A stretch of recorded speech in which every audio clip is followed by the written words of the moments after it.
आज के लड़कों में ना मास्टरबेशन एडिक्शन बहुत कॉमन हो चुका है, तो ऐसा क्यों है? Ease to internet access is one of the reason। ठीक है, जैसे कि ये puberty एज वाले स्टूडेंट या कॉलेज के स्टूडेंट्स हैं तो पढ़ाई में थोड़ा कम ध्यान दे पाते हैं। Most overrated sexual myth, size matters. तो ओवर मास्टरबेशन भी इरेक्टाइल डिसफंक्शन का कारण बन सकता है? ये सब कुछ बन सकता है। अगर 10 यंग लड़के आ रहे हैं तो उसमें से 4 या 5 लोगों को सेक्सुअल प्रॉब्लम्स यानी कि इरेक्टाइल डिसफंक्शन होता है।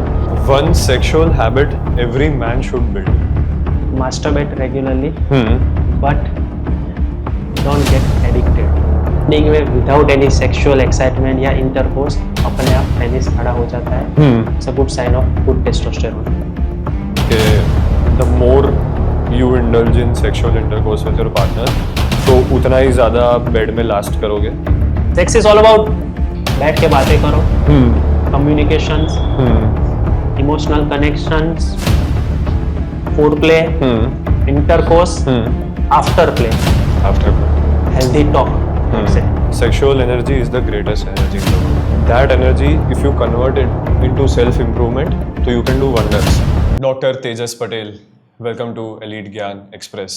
मैं बहुत ज़्यादा एक्साइटेड हूँ आज जो सारे टॉपिक्स हम आपके साथ कवर करने वाले हैं, क्योंकि मुझे खुद को इतने सारे डीएम्स आते हैं छोटे छोटे बच्चों के, लड़कों के, टीनेजर्स, 20 ईयर ओल्ड्स के, भैया पॉर्न एडिक्शन हो गया है, मास्टरबेशन से एडिक्टेड हूँ, क्या करना चाहिए। अब मुझे जितना बेस नॉलेज है मेरे खुद के एक्सपीरियंसेस से, मैं उनको हेल्प करके गाइड कर देता हूँ, पर वो फिर एक लिमिट आ जाता है, क्योंकि मैं उनको ज़्यादा से ज़्यादा क्या कहूँगा कि भाई विल पावर यूज़ करो, ये मत करो, ऐसा मत करो, बंद कर दो देखना, फ़ोन छोड़ दो, फ़ोन फेंक दो। पर आप एक्सपीरियंस दो, आप बहुत सारे सालों से इस फील्ड में लगे हुए हो, तो मेरा आज आपसे फर्स्ट क्वेश्चन ये है कि आज के लड़कों में ना मास्टरबेशन एडिक्शन बहुत कॉमन हो चुका है, तो ऐसा क्यों है? एक तो आपने जो क्वेश्चन पूछा ना कि लड़कों में, ये लड़कों के साथ लड़कियों में भी आजकल मास्टरबेशन का एडिक्शन बहुत हो रखा है। तो पहला इसका आंसर है lake of sex education. Ideally sex education मिलना बंद हो रखा है।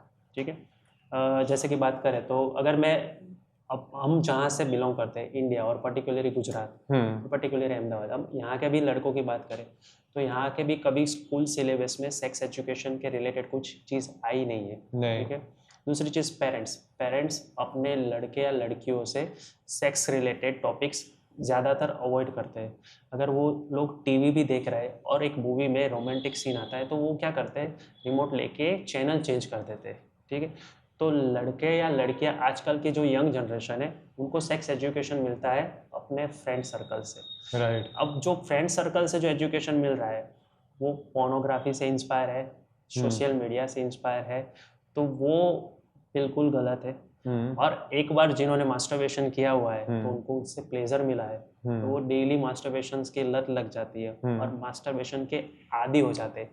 जब तक वो यंग है तब तक उनको मज़ा आ रहा है, लेकिन जैसे जैसे बड़े होते रहेंगे तब उनको पता चलेगा ये जो मेरा का एडिक्शन है वो मेरे को आगे जाके मेरी सेक्स लाइफ बिगाड़ चुका है। Right. So lake of sex education और पीयर प्रेशर या दोस्तों की सिखाई हुई सलाह, उसकी वजह से ही मास्टरबेशन का एडिक्शन बढ़ा हुआ है। और ईज ऑफ इंटरनेट एक्सेस भी कह सकते हैं। Easy, yes. जब से कोरोना हुआ उसके बाद लॉकडाउन हुआ, पहले इतना 5G नेटवर्क्स अवेलेबल नहीं थे, इतने इंटरनेट डेटा पैकेजेस अवेलेबल नहीं थे, social media, TikTok, Instagram, WhatsApp, Facebook इतना ज़्यादातर यूज़ नहीं हो सकता था। अभी जो भी चीज़ हम ऑपरेट कर रहे हो, आज एक छोटी सी एग्जांपल लेके हम अगर क्रिकेट भी देख रहे हो, क्रिक बस पे एप्लीकेशन हम ओपन कर रहे हैं तो वहाँ पे जो नीचे एडवर्टाइजमेंट है वो related to sexual performance, sexual anxiety, shilajit या ऐसी चीज़ों की एडवर्टाइजमेंट है। तो लोगों को एक कुछ ऐसा मिलता है कि ये होता क्या है, तो एक क्यूरियोसिटी होती है, वो क्लिक करते हैं और वहाँ पे उनको पोर्नोग्राफी मिल जाती है, फिर प्लेजर मिल जाता है। तो ease to internet access is one of the reason. ये ना मास्टरबेशन के बाद शुरू में तो बहुत मज़ा आता है सबको, कि जैसे आपने कहा कि एक बार किया, प्लेजर लगा, दूसरी बार, और फिर ओवर टाइम पता चल जाता है कि भाई मैं एडिक्ट हो चुका हूँ। तो ओवर टाइम के बाद वाला जो पीरियड होता है, ये मैंने भी एक्सपीरियंस किया है पास में, कि गिल्ट फील होता है हमें बहुत ज़्यादा। तो वो गिल्ट का मेंटली वो कैसे अफेक्ट करता है किसी को, वो गिल्ट? जैसे कि अगर हम एडिक्शन की बात करके, मास्टरबेशन का जिनको एडिक्शन होता है कि जो शुरुआत में प्लेजर के लिए मास्टरबेशन किया करते थे, लेकिन एक टाइम ऐसा आया कि वो मास्टरबेशन के बिना रह ही नहीं पाते। जैसे कि अगर कोई वर्किंग पर्सन है कि जो रेगुलर अपनी शिफ्ट में काम करता है या क्यों करता है, लेकिन अगर उसको एक ड्यूरेशन दिन में या रात में कभी भी एक फिक्स टाइम के ड्यूरेशन दे, मैंने एक इम्पल्स आया कि अभी मुझे प्लेजर चाहिए और मुझे मास्टरबेशन करना पड़ेगा, तो वो उसके वर्क को अफेक्ट कर रहा है। फिर जो स्कूल गोइंग एज है, चिल्ड्रन है, अभी भी जो प्यूबर्टी एज में आ रखा है, 15 साल से 20 साल के बच्चे, कॉलेज के बच्चे जो पढ़ते हैं, तो ड्यूरिंग एग्जाम हो या फिर कुछ ऐसे टाइम पे हो जब उनको इम्पल्स क्रेविंग आए कि मुझे अभी मास्टरबेशन करना पड़ेगा, तो वो मास्टरबेशन करता है। उनकी असर क्या होती है उनकी फंक्शनलिटी पे। जैसे कि ये प्यूबर्टी एज वाले स्कूल गोइंग या कॉलेज के स्टूडेंट्स हैं, तो पढ़ाई में थोड़ा कम ध्यान दे पाते हैं, और जो वर्किंग वुमन या वर्किंग मैन रहते हैं, तो वो लोग अपने काम पे थोड़ा कम फोकस कर पाते हैं। उसकी वजह से जो पर्सनल चीज़ें अफेक्ट होती है, तो गिल्ट होना नेचुरल है। राइट। अब वो गिल्ट को गिल्ट का सॉल्यूशन क्या है कि सिंपल चीज़ है, अगर ये बंद करोगे तभी हमें गिल्ट का सॉल्यूशन मिलेगा। लेकिन वो कैसे बंद करना, अगेन उनके पास लेक ऑफ नॉलेज है, वो बंद नहीं कर पा रहे हैं, गिल्ट में ही जीते रहेंगे। गिल्ट में जीते रहेंगे, मेंटल हेल्थ इश्यू हो जाएंगे, किसी को एंजाइटी हो जाएगा, किसी को डिप्रेशन हो जाएगा, किसी को कंपल्सन्स हो जाएगा। तो ये सब चीज़ों में वो डूबते ही जा रहे हैं। राइट। आपने जैसे स्टार्टिंग में कहा कि ये सिर्फ लड़कों की प्रॉब्लम नहीं है, लड़कियों की भी है। तो अगर साइंटिफिकली और ह्यूमन बॉडी देखा जाए तो लड़कियों को भी सेम लेवल ऑफ गिल्ट होता है? जी डेफिनेटली, क्योंकि लड़कियों को भी ये क्या है, लेक ऑफ नॉलेज, तो पता ही नहीं कि लड़कियों को भी मास्टरबेशन करना चाहिए या नहीं करना चाहिए। अब जो लड़कियां, कुछ लड़कियां ऐसी है जिन्होंने मास्टरबेशन करना सीख लिया है या कहीं पे देख लिया है, वो अपनी सहेलियों अपने फ्रेंड्स को गाइड करते हैं। वो मास्टरबेशन करने के लिए इनिशियली हैंड ऑब्जेक्ट्स को यूज़ करते हैं, अपने हाथों को यूज़ करती है। कहीं से सीखा हुआ होता है कि जो प्राइवेट पार्ट्स, पुरुष का प्राइवेट पार्ट यानी पेनिस है, पेनिस शेप के जो भी ऑब्जेक्ट हो उसको यूज करो। पेन को यूज करती है, वो भी वेजिटेबल्स को यूज करती है, और कुछ लोग ऑनलाइन शॉपिंग करके वाइब्रेटर या सब चीजें मंगवा देती है। अब क्या होता है कि ज़्यादातर मास्टरबेशन करने से उनको उनके प्राइवेट पार्ट्स में प्रॉब्लम्स आती है, एक ट्रॉमेटिक इंजरी होती है। दूसरा चीज़, वो भी कंट्रोल नहीं कर पाती, उनकी भी फंक्शनल एस्पेक्ट बिगड़ती है। उनकी वर्जिनिटी सिर्फ मास्टरबेशन करने से ही चली जाती है। आगे जाके उनको ये भी गिल्ट होता है कि अगर मैं अपने पार्टनर को सिर्फ ये बताऊंगी कि मैंने मास्टरबेशन से वर्जिनिटी लूज की हुई है, तो वो मानने के लिए रेडी नहीं होगा। शायद उसके जाके उसको लेके मैरिटल लाइफ में भी कॉन्फ्लिक्ट हो जाएंगे। तो ये सब चीज़ों की वजह से वो भी गिल्ट में चले जाते हैं। उनको भी एंजाइटी होती है, उनको भी डिप्रेशन होता है। बहुत ही अलग एस्पेक्ट है, पर इन दी एंड रिजल्ट वही आता है। तो मास्टरबेशन एडिक्शन और एक नॉर्मल सेक्सुअल बिहेवियर में क्या डिफरेंस होता है? ठीक है, अगेन हम बात करते हैं मास्टरबेशन करना चाहिए या नहीं करना चाहिए। और मास्टरबेशन हमने कितना किया तो हम बोलेंगे कि हम आदी हो रखे हैं। और मास्टरबेशन कितना किया तो हमें पता चलेगा हाँ ये तो नॉर्मल चीज़ है। तो इसका एक क्लियर कट डिमार्केशन होता है। मास्टरबेशन करना इज़ वेरी नॉर्मल। शादी से पहले किसी की शादी नहीं होती तो इट इज़ ऑब्वियस पुरुषों में और स्त्रियों में जो सेक्स हार्मोन्स होते हैं उनका बहाव प्यूबर्टी के बाद ज़्यादा हो जाता है। तो उनको प्लेजर लेने के लिए, अपनी बॉडी रिलैक्स करने के लिए, अपने माइंड का फोकस अपने काम पे रखने के लिए कभी कभार वीक में 1 या 2 बार मास्टरबेशन करना नॉर्मल है और एक्सेप्टेबल है। लेकिन ये मास्टरबेशन करने की वजह से अगर उनका कोई फंक्शनलिटी, मतलब उनका कोई काम अफेक्ट नहीं हो रहा, उनकी पर्सनल लाइफ अफेक्ट नहीं हो रही, उनको गिल्ट महसूस नहीं हो रहा है और वो सिर्फ प्लेजर लेने के बाद थोड़े दिन तक एब्स्टिनेंस रख पा रहे हैं, तो उसको बोलते हैं हेल्थी मास्टरबेशन। Got it. लेकिन अगर कोई यही चीज मैंने जो पहले बताया डेली करता है, कंट्रोल नहीं कर पाता, इंपल्सिव फीलिंग करता है, उनकी फंक्शनलिटी अफेक्ट हो रही है, गिल्ट में जा रहा है, मेंटल हेल्थ इश्यू हो रहा है, तो उसको हम बोलते हैं एडिक्शन। तो इसका कोई हेल्दी रेंज होता है? जैसे बहुत लोग ऐसा सोचते हैं कि एक दिन छोड़ के एक दिन कर लिया, 2 दिन छोड़ के एक बार कर लिया। इसके लिए बहुत सारे आर्टिकल्स अवेलेबल है, लेकिन कोई भी आर्टिकल सही या गलत नहीं होता। जो भी आर्टिकल होता है वो एक सर्वे होता है। लेकिन अगर हम बताएं तो सबकी बॉडी की नीड अलग होती है। राइट। ठीक है, एक क्लियर कट डिमार्केशन है। अगर मास्टरबेशन आपको परेशान कर रहा है तो आप एडिक्टेड हो। अगर आपको परेशान नहीं कर रहा है तो वीक में 1 बार, 2 बार, 3 बार या 5 बार करना और रूटीनली अच्छे तरीके से करना, अपने बॉडी को रिलैक्स रखना, अपने मेंटल हेल्थ इश्यू का ख्याल रखना और अपना फोकस बढ़ाना। तो यही एक लाइन है कि 1 2 3 4 5 ऐसा कोई नंबर नहीं है, लेकिन अपने आप को हेल्दी रखना ज़रूरी है। उतना ही मास्टरबेशन करो वो नॉर्मल है, अदरवाइज एडिक्शन है। क्योंकि बहुत बार मुझे ऐसे मैसेजेस भी आते हैं कि कह रहे भैया मैं तो रोज़ करता हूँ पर मुझे कुछ फ़र्क नहीं पड़ता। तो ऐसा कह सकते हैं कि डेली करना भी हार्मफुल नहीं होता समटाइम्स। और इन फ्यू पीपल, मतलब कुछ लोगों में ही ऐसा है, क्योंकि सबका एक मेंटल हेल्थ या विल पावर इतना स्ट्रांग नहीं होता। राइट। कोई आप जिसका डीएमआई है, अगर उसको कोई फर्क नहीं पड़ रहा है तो दैट इज ओके, लेकिन जिसका डीएमआई बोल रहा है मुझे फर्क पड़ रहा है तो उसको वहीं पे रुकना चाहिए। डीएमआई अगर मतलब? डीएम आपको डायरेक्ट आया कि अच्छा डीएम, ओके सो सॉरी। हाँ, जैसे कि मैं बताऊं कि अगर मास्टरबेशन रोज कर रहा है तो दैट इज ओके, एक्सेप्टेबल, लेकिन फिर ये याद रखना कि आपका विल पावर कितना है। शादी के बाद भी वही ना चले कि अपने पार्टनर को संतोष कर ना पाओ और आप खुद का प्लेजर के बारे में सोचो।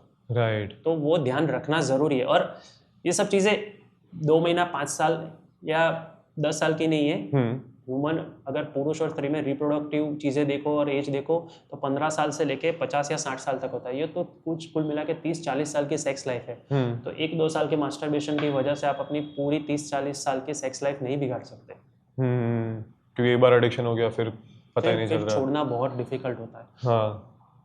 तो जैसे हम गिल्ट पे थे, तो गिल्ट है किसी को, वो पेशेंट आपके पास आया पर वो फिर भी अगर गिल्ट में ही जी रहा है तो उसकी वजह से उसकी रिकवरी पे अफेक्ट करती है वो पूरी चीज़?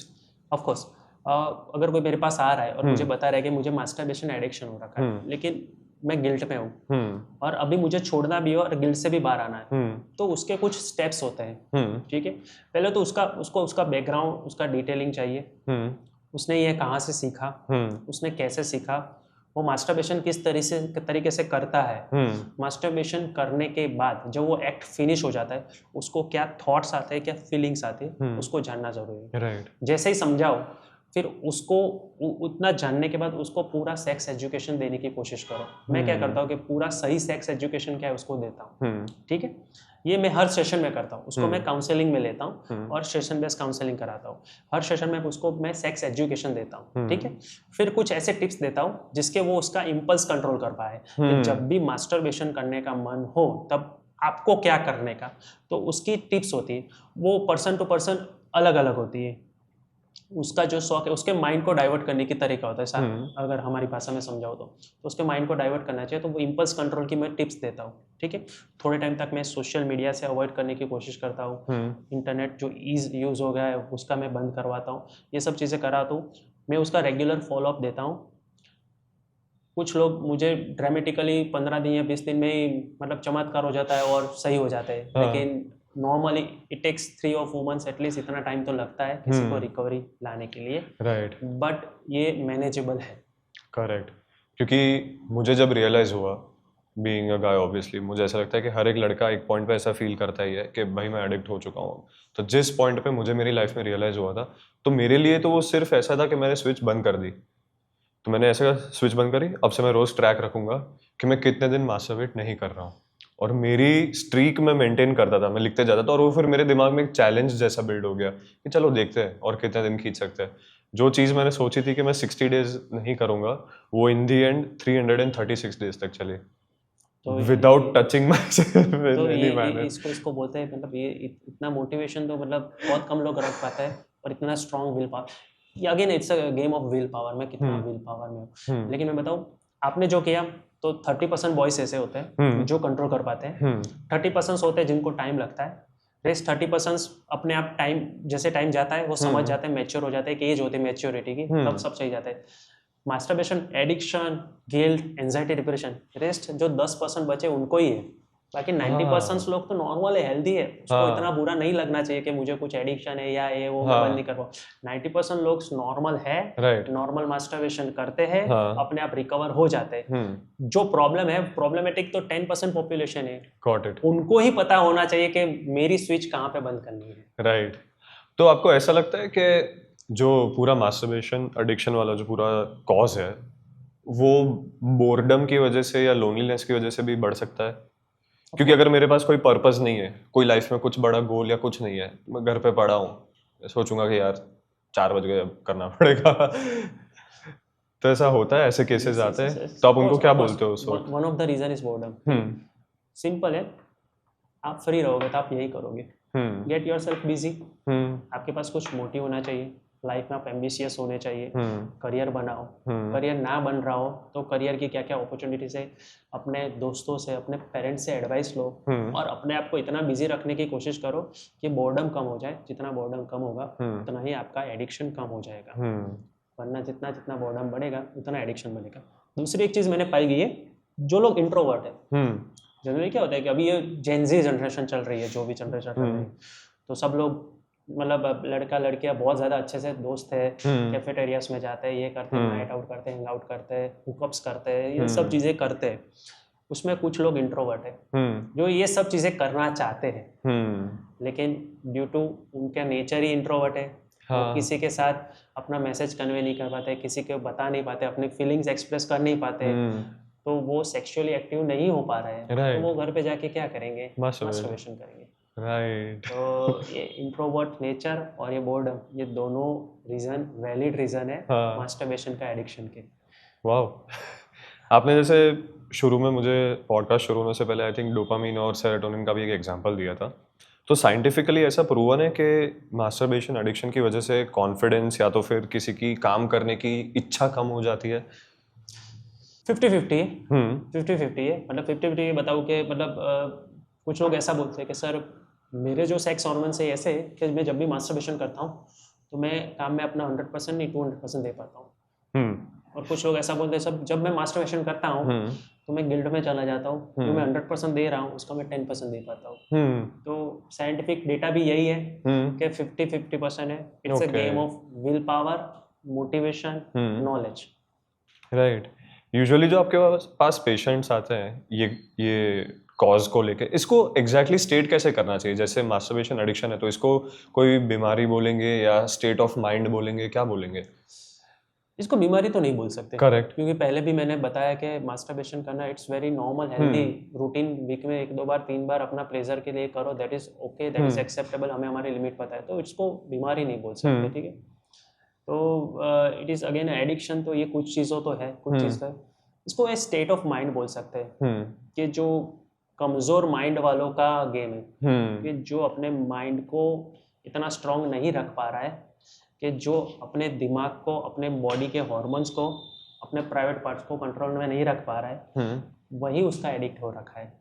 जिसके पास दिमाग से स्ट्रांग है, जो मैच्योर है, जो अच्छे तरीके से सोच पाता है, जिसको अपनी लिमिटेशंस पता है, जिसको अपनी स्विच पता है, और जो अपने प्राइवेट पार्ट्स पे कंट्रोल रख पाता है, उसको एडिक्शन होना है ही नहीं। राइट। तो again it's a state of mind. तो यूजुअली ऐसे पेशेंट्स जो आते हैं आपके पास, उनका स्टेट ऑफ माइंड कैसा होता है शुरू में? ऐसे शुरुआत में दोस्तों से सीखते हैं, ठीक है। अभी सोशल मीडिया इजी हो रखा है, यूट्यूब से या पोर्नोग्राफी की वेबसाइट्स, जितने भी वेबसाइट्स अवेलेबल है सबको नाम पता ही होता है। दोस्तों शेयर करते हैं एक दूसरे से, कोई लोग लिंक शेयर करते हैं, कुछ ये चीज़ें शेयर करते हैं, तो 1-2 बार देखते हैं। फोटोग्राफी तो ऐसे शूट की जाती है कि मतलब क्या ही मतलब सेक्स क्या ही होगा। उन्होंने अभी रियल लाइफ सेक्स किया नहीं, मतलब उनको पता ही नहीं है ना। उनको तो पोर्नोग्राफी मतलब रियल लाइफ सेक्स भी यही है, जो है यही है। मतलब इतना मजा पोर्नोग्राफी में, बताओ रियल लाइफ सेक्स में अगर किसी को 100% मजा आ रहा है और उसने कभी रियल लाइफ सेक्स नहीं किया है, लेकिन अगर उसने पोर्नोग्राफी देख रही है, बोलेगा ये पोर्नोग्राफी में तो 300-500% मजा आ रहा है। पोर्नोग्राफी में जो बताया गया है, it's a complete package, but almost impossible to achieve. It is impossible to achieve, और नॉर्मल सेक्स लाइफ पोर्नोग्राफी जैसी नहीं होती, ठीक है। तो बस पोर्नोग्राफी देखते हैं और मास्टरबेट करते हैं। पहली बार मजा आ गया, दूसरी बार सेम डे पे कर डालेंगे, क्योंकि एक बार मजा आया तो दिमाग को क्या आदत होती है कि तुरंत मजा लेते हैं। फिर 2 दिन लगता है, फिर लगता है आज करते हैं, फिर अपने आप को मोटिवेट करते हैं, अभी 2-3 दिन का ब्रेक रखते हैं। लेकिन फिर क्या होता है कि यहाँ वहाँ जाते हैं, ये चीज़ें देखते हैं, ऑपोजिट जेंडर को देखते हैं, अट्रैक्ट हो जाते हैं, घर पे आते हैं, वापस पोर्नोग्राफी देखते हैं।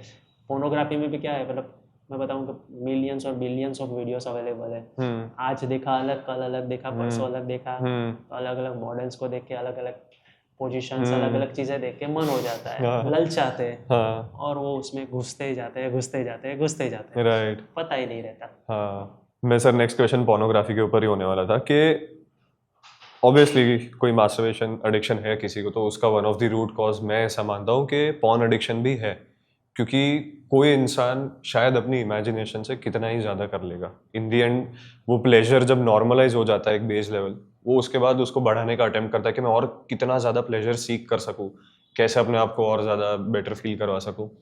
तो porn addiction long term sexual life को कैसे अफेक्ट करता है बाद में? अब जैसे एग्जांपल लेते हैं, चलो एक रैंडम मुझे पॉर्न एडिक्शन है, मैं रोज़ मास्टरबेट करता हूँ, रैंडमली मेरी लाइफ में मेरा कोई पार्टनर आ गया, फिर मुझे क्या प्रॉब्लम्स फेस होंगे? पहली चीज़ कि अगर आपने रियल लाइफ सेक्स एक्सपीरियंस किया ही नहीं किया, सिर्फ लाइफ में पोर्नोग्राफी देखी हुई है, ठीक है, तो आपने पोर्नोग्राफी में पहली चीज़ें दिखाते हैं वेरियस सेक्स पोजीशंस, राइट, ठीक है। एक पोर्नोग्राफी मूवी को शूट करने में 2-3 दिन लगते हैं, वो शूट ब्रेक कर करके वीडियो एडिट होता है, और 1 घंटे की एक वीडियो बनती है। तो पहली चीज़ आपके दिमाग में आ गई कि सेक्स तो 1 घंटा ही करना है। दूसरी चीज़ दिमाग में आई कि 8 या 10 तरीके की सेक्स पोजीशंस ट्राई करनी है। तीसरी चीज़ आई, जो अननेचुरल सेक्स है उसमें बताया गया है बहुत सिंपली होता है, वो भी ट्राई करना है।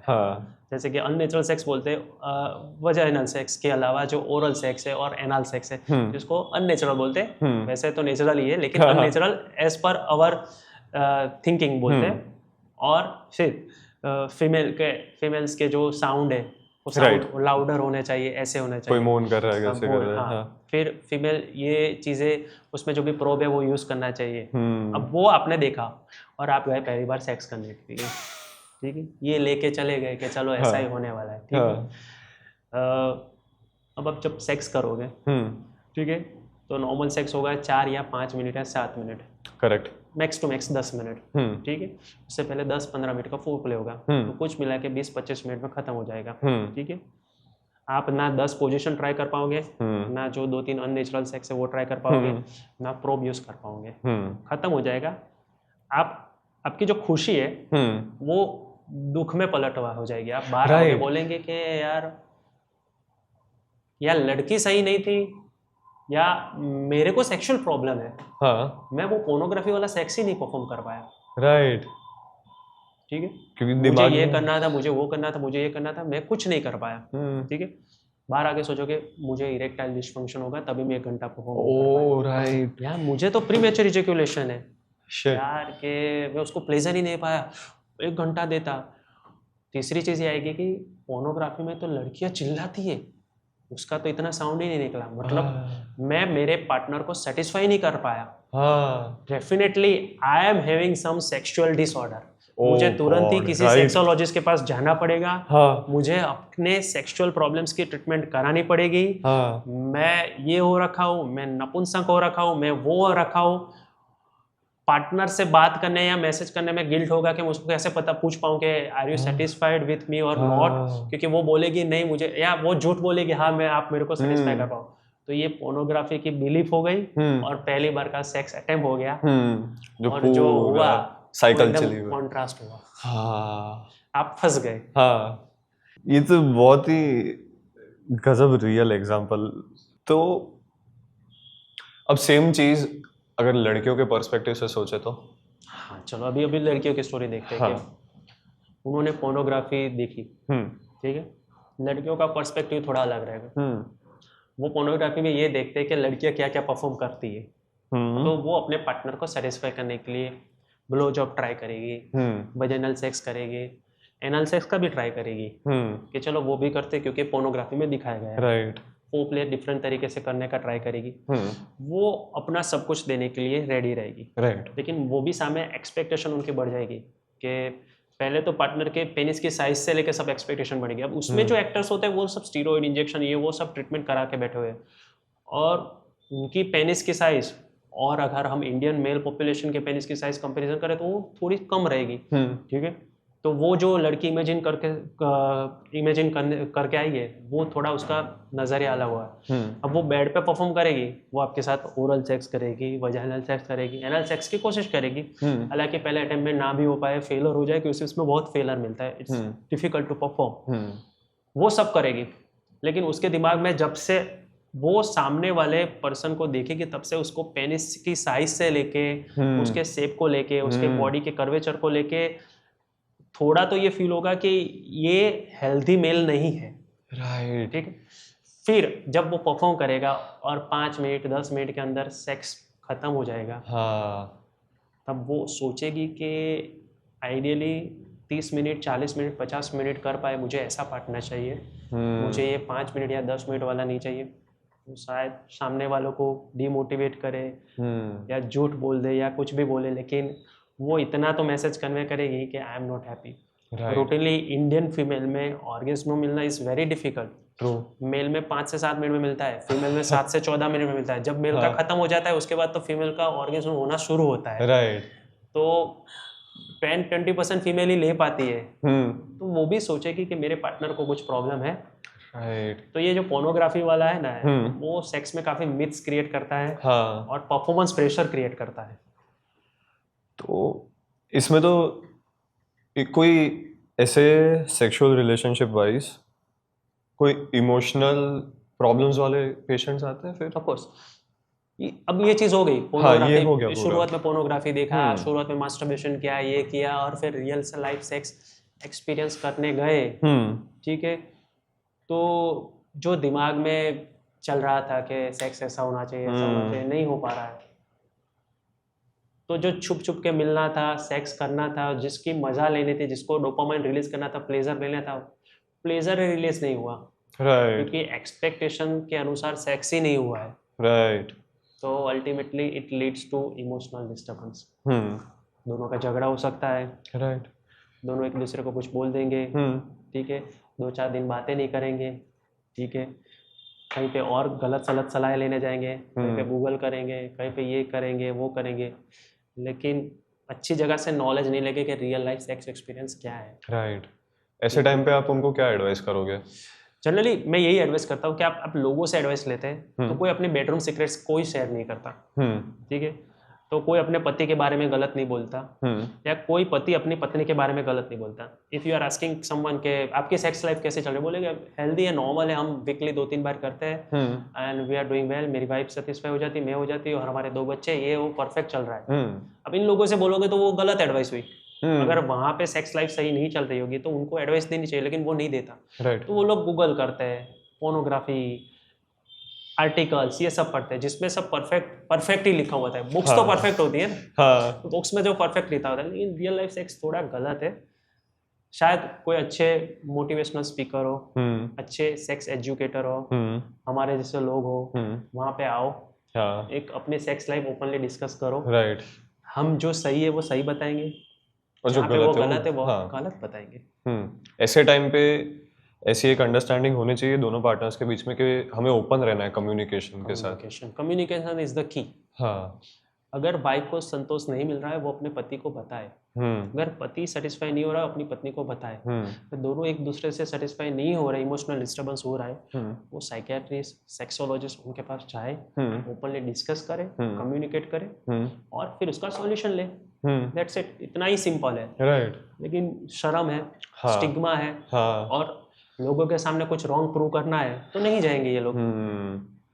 तो ऐसी कोई स्टडी है क्या सर कि जैसे पहले तो इंटरनेट का एक्सेस था नहीं किसी के पास, उससे पहले शायद पॉर्न देखने के लिए लोग मैगजीन्स होती होगी, जैसा सुना है, मैगजीन्स से पहले भी शायद कुछ नहीं था। तो ऐसी कोई स्टडी अवेलेबल है कि पहले लोग ज़्यादा सेटिस्फाइड और खुश थे अपने मैरिजेस और सेक्सुअल लाइफ में कंपेयर टू अभी जो चल रहा है? ऐसी कोई स्टडी तो है नहीं, या मतलब अगर परफेक्टली शायद इस बात पे किसी ने कोई आर्टिकल्स या सर्वे नहीं किया, क्योंकि जो भी स्टडी होती है, सर्वे होते हैं, वो 200-300 लोगों के बीच में होती है। अब इतने हेल्दी इंडिविजुअल्स मिलेंगे नहीं। लोग, मैंने बोला ना, बेडरूम के सीक्रेट शेयर नहीं करेंगे, तो लोग सच नहीं बताएंगे, तो स्टडी हो नहीं पाएगी अच्छे तरीके से। लेकिन अगर मैं पहले की सेक्स लाइफ बताऊँ तो पहले की सेक्स लाइफ विदाउट पोर्नोग्राफी वाली थी। ना पोर्नोग्राफी था नहीं, मैगजीन्स में से उनको सिर्फ न्यूड पिक्चर्स इमेजेस मिलती थी या स्टोरीज मिलती थी, जिनकी वजह से उनको सेक्सुअल हॉर्मोन्स उनके बॉडी में ज़्यादातर आने लगते थे, या मैं बताऊँ मचलने लगते थे, उनको अच्छा लगने लगता था और वो सेटिस्फाई हो जाते थे सेक्स करके। दूसरी चीज़, तब मल्टीपल पार्टनर्स नहीं थे, राइट, हुकअप्स नहीं था, ये नहीं था, तो देयर वाज नो कंपैरिजन कि मेरी ये पार्टनर के साथ मैं इतनी सेक्स कर पा रहा हूँ, ये दूसरी पार्टनर के साथ इतना कर पा रहा हूँ, तीसरा पार्टनर के साथ इतना कर रहा हूँ। तो जो भी लोग अपनी सेक्स लाइफ पे हैप्पी थे, सब वहाँ पे सेक्स का यही मोटो था, शादी करो, सेक्स करो, बच्चे ला, अपनी लाइफ को आगे बढ़ाओ। इतना सेक्स के बारे में कोई सोचना नहीं था। राइट। अब अभी की generation multiple partners, hookups, comparison, कि जो मेरी पहली गर्लफ्रेंड थी, ये दूसरी गर्लफ्रेंड, पहली गर्लफ्रेंड बहुत अच्छा सेक्स कर पाती थी, दूसरी को तो आता ही नहीं है, तीसरी गर्लफ्रेंड आई उससे ज्यादा कर पा रही है, तो कंपैरिजंस, ये सब चीजें, तो उसकी वजह से मैं बताऊं कि अभी ये सब मिक्स एंड मैच हो रखा है कि हम कुछ कह नहीं पा रहे कि क्या सही था क्या गलत था। लेकिन पहले की सेक्स लाइफ कंपेरेटिवली बेटर थी, इजी थी, तब इतने सेक्सुअल प्रॉब्लम्स प्रिवेलेंट नहीं थे जितने अभी है। तो मेन कल्प्रिट हम पॉर्न को गिन सकते हैं ऐसे? Porn, masturbation addiction, multiple partners, lack of knowledge. Right. एक लॉजिक लोग डालते हैं कि porn is good for stress release. तो साइंटिफिकली तो हमें पता है कि मास्टरबेट किया पॉर्न देख के तो डोपामिन स्पाइक हो गया एक बार, वो सेरोटोनिन बढ़ता है, उसमें सेरोटोनिन भी बढ़ गया। तो ये लॉजिक एक्यूरेट है? ये इलॉजिकल है। हाँ। मास्टरबेशन के बारे में पूछा जाए तो मास्टरबेशन इज ओके। अगर यही चीज प्लेजर के बारे में बताओ तो मास्टरबेशन करना इज हेल्दी, ओके, एक्सेप्टेबल, वो सब मैंने बताया कि कब एडिक्शन है कब नहीं। बट पॉर्न तो मैंने बताया ना, एक मूवी कैसे बनती है पॉर्न मूवी, 2 दिन 3 दिन शूटिंग्स चलता है, एक्टर्स एक्ट्रेस होती है, उनका कोई इमोशनल बॉन्डिंग कनेक्शन नहीं होता। वो पैसा लेके करते हैं, स्टीरॉइड के इंजेक्शंस लेते हैं, बॉडी बिल्डिंग बनाने के लिए कुछ इंजेक्शंस लेते हैं, और जब भी उनका डिस्चार्ज होना आता है तब वो कट करते हैं सीन और आधा घंटा ब्रेक मार के दूसरा सीन लेते हैं, तो उनका लंबा चलता है। तो ये तो हार्मफुल ही हुआ। राइट। इसमें कहाँ प्लेजर मिलेगा, कहाँ मजा मिलेगा? अगर आप अपने ब्रेन को गलत चीजों की आदत बना रहे हो कि सेक्स, अपने उसको देख के आपकी पूरी सेक्स लाइफ बिगड़ जाएगी। वो सेक्स आपको दुनिया में कहीं पे नहीं मिलेगा। पोर्नोग्राफी वाला सेक्स भूल जाओ कि एक साथ किसी लड़की के साथ 1 घंटा 8 पोजीशन 10 पोजीशन में अलग अलग तरीके से ट्राई करो, और वो भी इमोशनल बॉन्डिंग के साथ ट्राई करो, कभी नहीं हो पाएगा। राइट। वो पोर्नोग्राफी वाला सेक्स कभी मिल ही नहीं पाएगा। तो जो चीज गलत है वो कहाँ से प्लेजरेबल हो सकती है? टेम्पररीली। अभी पॉर्न देखा, अभी डोपामाइन को मजा आया, अभी ब्रेन को मजा आया, बॉडी को मजा आया, लेकिन अगर लॉन्ग स्टैंडिंग लॉन्ग टाइम अगर आगे जाके देखे 1 महीना 2 महीना 3 महीना, तो फिर वो मजा नहीं रहता। राइट। तो वो गलत ही है। तो मान लिया नहीं, फैक्ट ही है, मैं तो यही मानता हूँ कि porn consumption is very wrong, पर फिर भी बहुत सारे ऐसे केसेस होते हैं कि छूट गया, फिर 1 महीने में 2 बार देख लिया, कुछ भी कर लिया, तो उसका कोई हेल्दी कंजम्पशन होता है कुछ भी? चलो अगर हम बात करें कि अगर हम फन के लिए दे रहे हैं, अगेन ये विल पावर की बात हुई, ठीक है, मुझे देखना है, मुझे मजा आ रहा है, लेकिन मेरा विल पावर है कि मैं उसको सिर्फ प्लेजर के लिए देखूं, उसको लेके अपने रियल लाइफ सेक्स एक्सपीरियंस में या कोई भी इतना एक्सपेक्टेशन ना रखूं, उसकी वजह से मैं मास्टरबेशन का आदी ना हो जाऊं, ठीक है, देख के मजा लेके आधे घंटे बाद भूल जाऊं, दैट इज ओके। राइट। फिर तो कोई डेली लिमिट या मंथली लिमिट नहीं हुई, डेली 1 बार देखो, मंथली 1 बार देखो, दैट इज ओके। बट मैं वो सिर्फ मजे के लिए देखूं, उसको लेके मैं उसमें से जो चीज़ सीखी हुई है वो अपने रियल लाइफ सेक्स एक्सपीरियंस के लिए कुछ उसमें से कुछ डालूं नहीं एक्सपीरियंस, या वो एक्सपेक्टेशन अपने पार्टनर से ना रखूं, तो सही है। तो ही सही है। तो अगर कोई पॉर्न एडिक्शन वाला पेशेंट आता है आपके पास, तो एक प्रैक्टिकली क्या स्टेप्स होने चाहिए? अगर आपको जैसे कोई वीडियो भी देख रहा है तो उसको अगर प्रैक्टिकल स्टेप्स बताने हो कि इससे स्टेप्स, ये सारे स्टेप्स लेके आप छोड़ सकते हो पॉर्न एडिक्शन पूरा का पूरा, तो क्या होगा? एडिक्शन के लिए अगर पहली चीज़ तो सबसे चीज़, कोई भी एडिक्शन छोड़ना उसका मोटिवेशन चाहिए। वो सामने से आया है या किसी लोगों ने भेजा है या फिर अपने गिल्ट की वजह से आया है, वो अगर मोटिवेशन उसका पूरा है तो मैं उसकी मदद करूँगा। ओके। ठीक है। फिर उसको मैं डिटेल में जानूंगा कि उसने कितनी साल की उम्र में पहली बार फोन देखा, फोन देख के उसके दिमाग में क्या क्या बिलीफ आई। ठीक है। तो जो बिलीफ आई वो सब तो गलत आई है, वो मैं उस बिलीफ को करेक्ट करने की कोशिश करूंगा। मैं उसके रूट कोज तक जाऊंगा कि फोन देखने के बाद ये सब सोच विचार आए, ये सब आए। अगर हम डिटेल में वो बिलीफ तक पहुंच गए और उसके दिमाग को हमने काउंसलिंग थेरापी से वो चेंज किया और वो बिलीफ को दूर किया, तो वो अपने आप फोन एडिक्शन चला जाएगा। और सेकंड चीज़, ये टाइम के दौरान हमें सोशल मीडिया, इंटरनेट, वो सब चीज़ों से तो दूर रहना ही पड़ेगा। कि मैंने सिंपल सा एग्जांपल दिया था कि कोई भी एप्लीकेशन ओपन करो तो नीचे एक एडवर्टाइजमेंट आ जाता है। अब जो ऑलरेडी एडिक्टेड इंसान है वो अपने इम्पल्स कंट्रोल नहीं कर पाता, वो तुरंत क्लिक कर देगा। ठीक है। तो वो इम्पल्स कंट्रोल करने की कुछ टेक्निक आती है, वो अप्लाई करते हैं। और again it's a time consuming process. 1 महीना, 2 महीना, 3 महीना निकल जाता है, पर्सन टू पर्सन वेरी करता है, बट ये भी क्योरेबल है। तो अगर कोई आप इम्पल्स कंट्रोल करने की कोई टेक्निक बता सको तो? जैसे कि हर एक पर्सन टू पर्सन वेरी करता है। जैसे कि अगर आपके शौक जो है, ठीक है, आप एक स्पोर्ट्स पर्सन हो, ठीक है, आप पॉर्न और मास्टरबेशन दोनों के एडिक्टेड हो चुके हो, ठीक है, आपको एक फिक्स टाइम पे दौरान आपको एक इम्पल्स आता है कि अभी मुझे पोर्नोग्राफी देखनी पड़ेगी, ये देखनी पड़ेगी, ठीक है, तो मैं अपनी एनर्जी कहाँ पे डालूंगा? मैं स्पोर्ट्स पर्सन हूँ, मैं आपको ये बताऊंगा कि आप उसकी एनर्जी स्पोर्ट्स में डालो। मतलब आप अगर क्रिकेटर हो, आप क्रिकेट खेलते हो, स्पोर्ट्स में क्रिकेट खेलना पसंद है, तो आप दिन के 2 घंटे 3 घंटे उस एक्टिविटी में डालते हो, उसकी जगह पे 4 या 5 घंटे डालो। आप इतना थक जाओ कि आपके दिमाग के पास सोचने का टाइम ना हो, एनर्जी ना हो आप में, और घर पे आओ सीधा बेड पे लेट के सो जाओ। आपके दिमाग को उस दौरान डाइवर्ट करना है। मुझे अभी फोन देखना है नहीं, मुझे अभी क्रिकेट खेलना है, दैट्स इट। मैं फोन छोड़ के क्रिकेट खेलने चला गया, मैंने आधा घंटा बिता दिया, मैं भूल जाऊंगा मुझे फोन देखना था। लेकिन अगर उस दौरान मैंने कोई इम्पल्स कंट्रोल नहीं किया तो मैं फोन देख लूंगा। तो इम्पल्स कंट्रोल की एक टेक्निक होती है, जो भी पर्सन जिस चीज का शौकीन होता है उसको वो शौक को पूरा करना या उसमें अपनी एनर्जी डालनी रहेगी। तो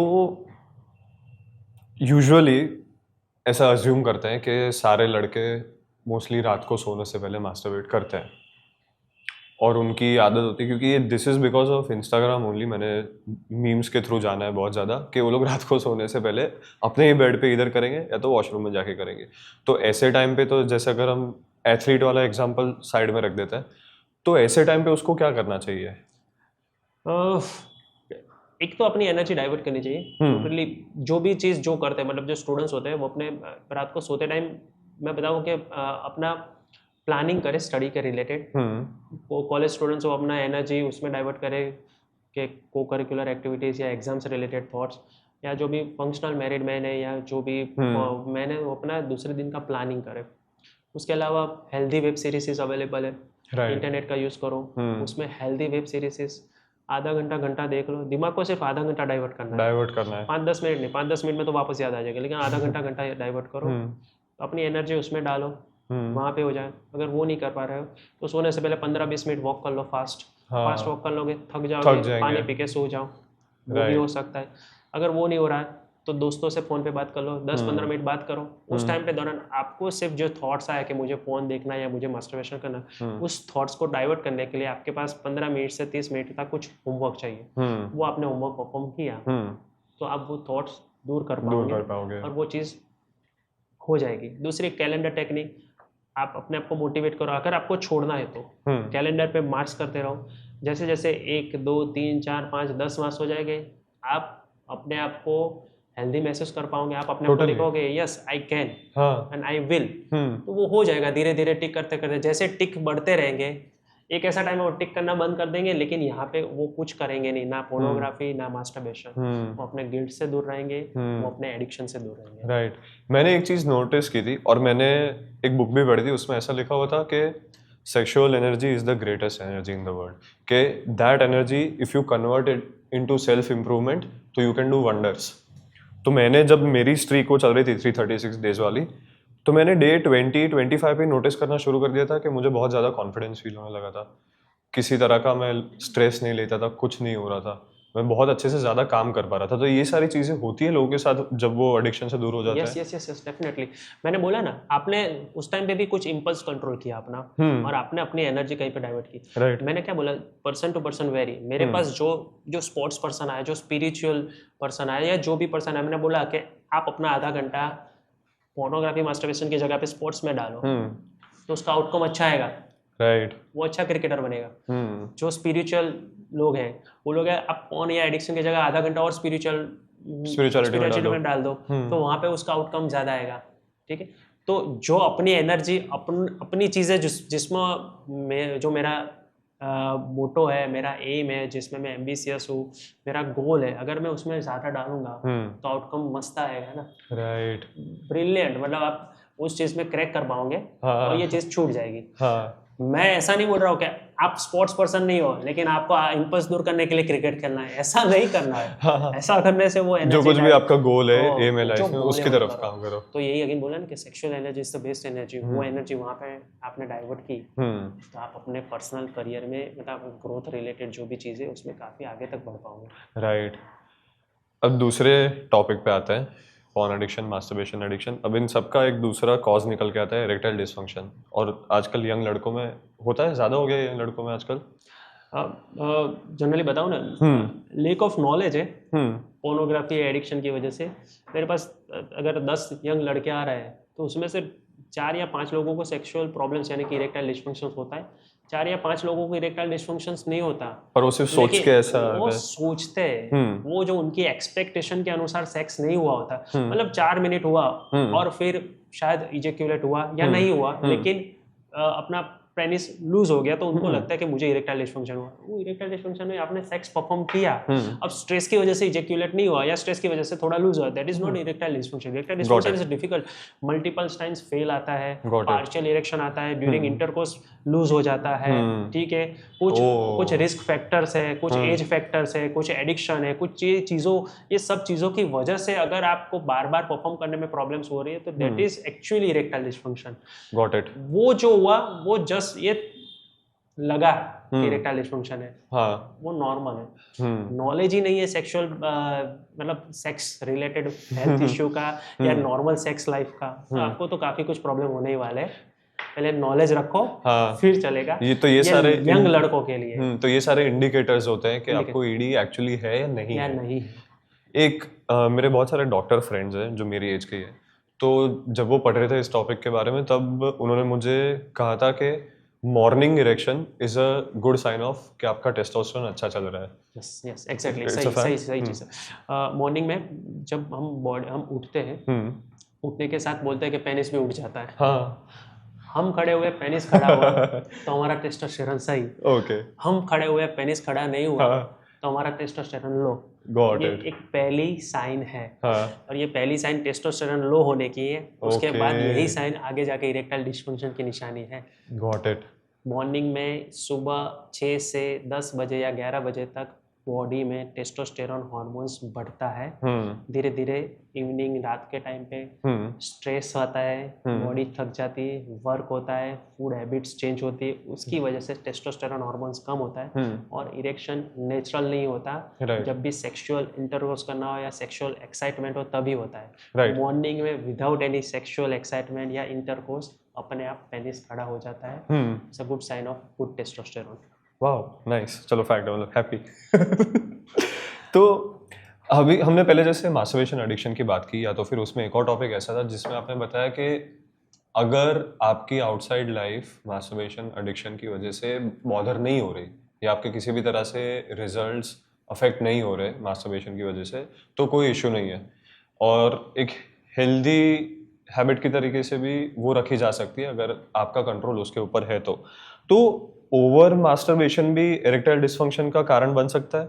ये सब कुछ बन सकता है। अगर आप एडिक्टेड हो, बहुत मास्टरबेशन करो, दिन में 3 बार 4 बार कर रहे हो, ठीक है, आप बार बार अपने प्राइवेट पार्ट को शांति नहीं रख रहे हो, बार बार सेक्सुअल प्लेजर लेने की कोशिश कर रहे हो, सेक्सुअल एक्साइटमेंट बढ़ा रहे हो और इमेजिनेशन कर रहे हो, और पूरे दिन उसी चीज़ में डूबे रह रहे हो, तो जब भी आप रियल लाइफ सेक्स एक्सपीरियंस करने जाओगे तो फिर आपको मज़ा नहीं आने वाला, और कभी कभी आपको इरेक्शन लाने में डिफिकल्टी होगी, जिसको इरेक्टाइल डिस्फंक्शंस बोलते हैं। तो ये फैक्ट है।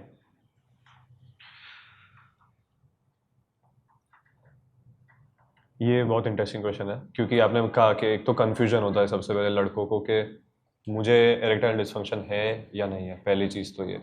उसके बाद उसके कुछ आइडेंटिफिकेटर्स भी होते हैं, जो आपने कहा कि अब जब किसी लड़के को पहली बार इरेक्टाइल डिस्फंक्शन होता है तो वो उस चीज़ को इमोशनली कैसे हैंडल करता है।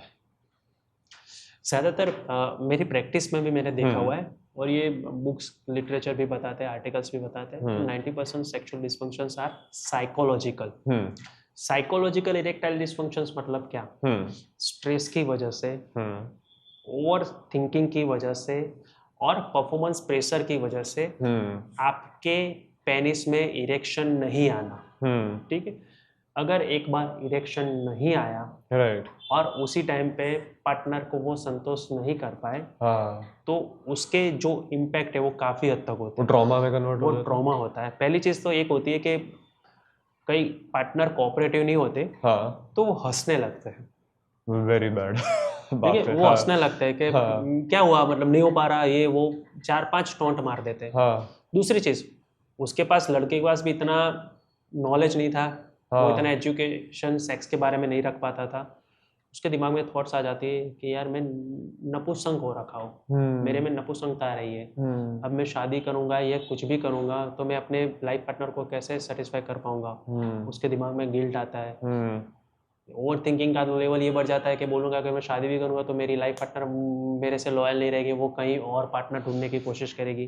ये सब चीज़ें थॉट्स आती है। ज़्यादातर बताओ तो थोड़े दिन तक, 15 दिन, महीना, 2-3 महीने तक तो वो ये सब चीज़ों में स्ट्रेस में रहता है। अब फिर वो क्या करता है, दूसरे बार परफॉर्म करने जाता है कि was it really erectile dysfunction और नॉट। तो वो परफॉर्म करने जाता है। अब परफॉर्म करने में वो गलती कर बैठता है। क्या गलती कर बैठता है? अपने पास्ट ट्रॉमा को याद करता है। अरे यार के लास्ट टाइम इसके साथ, या सेम पार्टनर दूसरा पार्टनर, लास्ट टाइम अगर सेम पार्टनर है तो इसके साथ नहीं होता, दूसरा पार्टनर लास्ट टाइम पिछले पार्टनर के साथ टाइट नहीं हुआ था, और इसके पास नहीं हुआ, तो मैं पक्का नपुंसक हूँ, या मुझे सेक्सुअल प्रॉब्लम इरेक्टाइल डिस्फंक्शन है। अब वो क्या करेगा, वो उस टाइम पे फोर प्ले दौरान या इंटरकोर्स या जो भी पेनिट्रेशन के दौरान पूरा ध्यान अपना पेनिस पे रखेगा। वो जितना प्लेजर लेना चाहेगा वो प्लेजर नहीं ले पाएगा, और अगेन उसका इरेक्शन मेंटेन नहीं हो पाएगा। Now he is having psychological erectile dysfunctions due to performance pressure, due to past experience, और कुछ ना कुछ टोंट की वजह से या ये सब चीज़ों की वजह से। अब now he has to take treatment। उसके ट्रीटमेंट ज़रूरी है। तो ये बिना मेडिकेशंस के ही, काउंसलिंग के थेरेपी के थ्रू, थेरेपी के थ्रू। और शुरुआत में अगर टेम्पररी देना चाहो तो 10-15 दिन, एक दो सेक्सुअल इंटरकोर्स, एक दो दफ़ा जो सेक्सुअल इंटरकोर्स करना चाहे तो उस दौरान हम थोड़ी मेडिसिन देते हैं, फिर वो अपने आप क्योर हो जाता है। साइकोलॉजिकल इरेक्टाइल डिस्फंक्शंस बिना मेडिसिन से भी क्योर होता है, या शॉर्ट टर्म मेडिकेशन से भी क्योर हो जाता है, थेरेपी से क्योर हो जाता है। Got it. तो बट ये शॉर्ट टर्म बोला, अगर ये उसने ये एक्सपीरियंस 10, 12, 15, 20, 25 बार कर दिया तो फिर वो लॉन्ग टर्म मेडिकेशन में ही जाने वाला है। तो उसको आइडेंटिफाई करके तुरंत इधर बता दो, या तो फिर खुद से ही पार्टनर के साथ कम्युनिकेट करो। लोग बताते हैं ना कि सेक्स हमेशा, लोग बताते हैं, या अभी मीम्स भी चलते हैं, गूगल पे, इंस्टाग्राम पे कहीं भी सर्च करो तो हमेशा पेनिस साइज के बारे में ही बातें होती है। मेरा इतना बड़ा, ये वो, न्यूज़पेपर में लिंगवर्धक यंत्र फलाना ढिकाना, ये सब चीजें नहीं। सेक्स इज कभी दो पैरों के बीच की बात ही नहीं थी। Sex is always about sharp brain, sex centre, penis, focus, concentration, dopamine, serotonin and excitement. दिमाग में एक सेंटर होता है जिसको बोलते हैं सेक्स सेंटर। आपको वो स्ट्रॉन्ग होना चाहिए। ओके। आप मेंटली स्ट्रॉन्ग होने चाहो तभी आप सेक्सुअल एक्टिविटी को एंजॉय कर पाओगे, राइट, अच्छे से परफॉर्म कर पाओगे, पार्टनर को सेटिस्फाई कर पाओगे, और आपकी सेक्स लाइफ मस्त रहने वाली है।